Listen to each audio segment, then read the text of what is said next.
Salam, semangat pagi. Kembali kita membahas sepanjang minggu ini tentang anak-anak versus kanak-kanak.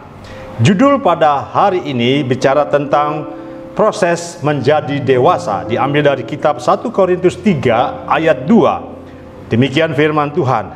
Susulah yang kuberikan kepadamu, bukanlah makanan keras, sebab kamu belum dapat menerimanya, dan sekarang pun kamu belum dapat menerimanya.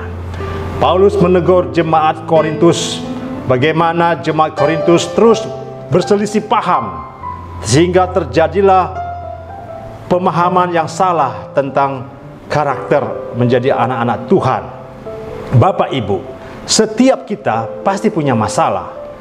Masalah itu dilatar belakangi dengan apa yang kita terima dari sejak kita kecil. Pola asuh orang tua, lingkungan, keadaan, pengalaman buruk, sehingga terbentuklah namanya kepribadian dan karakter yang kadang-kadang kita suka pesimis, kadang-kadang kita emosi, kadang-kadang kita memiliki dendam dan segala macam persoalan itu. Puji Tuhan, sejak Yesus mati di kayu salib, kita telah ditebus, kita diberikan jadi mengenakan untuk manusia baru. Nah, setiap masalah yang kita hadapi itu, waktu kita ditegur, waktu kita diberikan pengertian oleh seseorang, kita kadang-kadang bertolak belakang. Kenapa sih kamu begitu keras sekali menegur saya? Padahal pendisiplinan di dalam kehidupan kita sebagai anak-anak Tuhan itu sangat penting. Karena apa?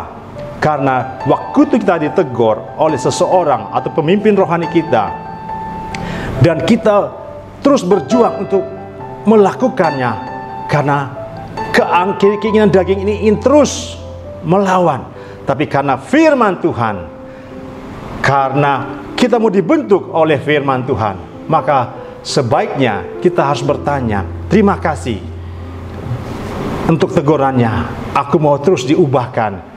Sehingga proses demi proses akan kita jalani untuk dibentuk dan disertai oleh Tuhan. Masalah memang harus kita hadapi, bukan kita hindari. Karena apa? Karena di situ ada proses yang Tuhan kerjakan dalam hidup kita. Bagaimana kita bisa menang terhadap proses tersebut? Yang harus kita sadari bahwa identitas kita adalah anak-anak Allah. Allah memberikan kita iman. Allah yang akan menumbuhkan iman kita. Saat kita menerima kebenaran firman Tuhan, Allah turut bekerja dalam setiap aspek kehidupan kita, sehingga menyadari bahwa kita sebagai anak-anak Allah akan membawa kita untuk hidup, untuk tidak takut menghadapi masalah.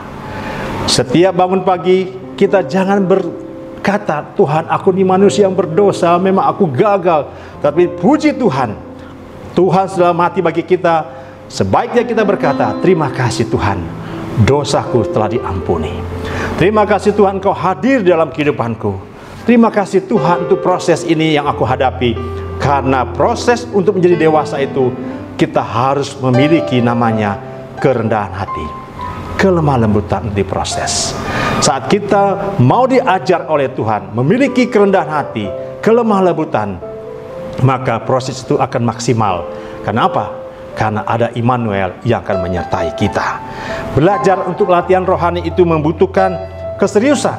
Oleh sebab itu di Roma 12 ayat 2 berkata, janganlah kamu menjadi serupa dengan dunia ini, tetapi berubahlah oleh pembaruan budimu, sehingga kamu dapat membedakan manakah kehendak Allah, apa yang baik, yang berkenan kepada Allah, dan yang sempurna. Kedewasaan rohani adalah keharusan yang mutlak yang harus kita sadari, yang harus kita terus deklarasikan dalam hidup kita. Karena dengan menyinkronkan kehidupan kita kepada apa yang Allah beritakan, apa yang Allah sampaikan melalui Injil, maka kehidupan kita, sinkronisasi kita atas setiap rencana Tuhan itu akan menjadi suatu kemuliaan bagi Tuhan. Bapak, Ibu, dan saudara terkasih, sinkronkanlah rencana dan kehendak kita dengan rencana kehendak Bapa di surga. Tuhan Yesus memberkati Bapak Ibu.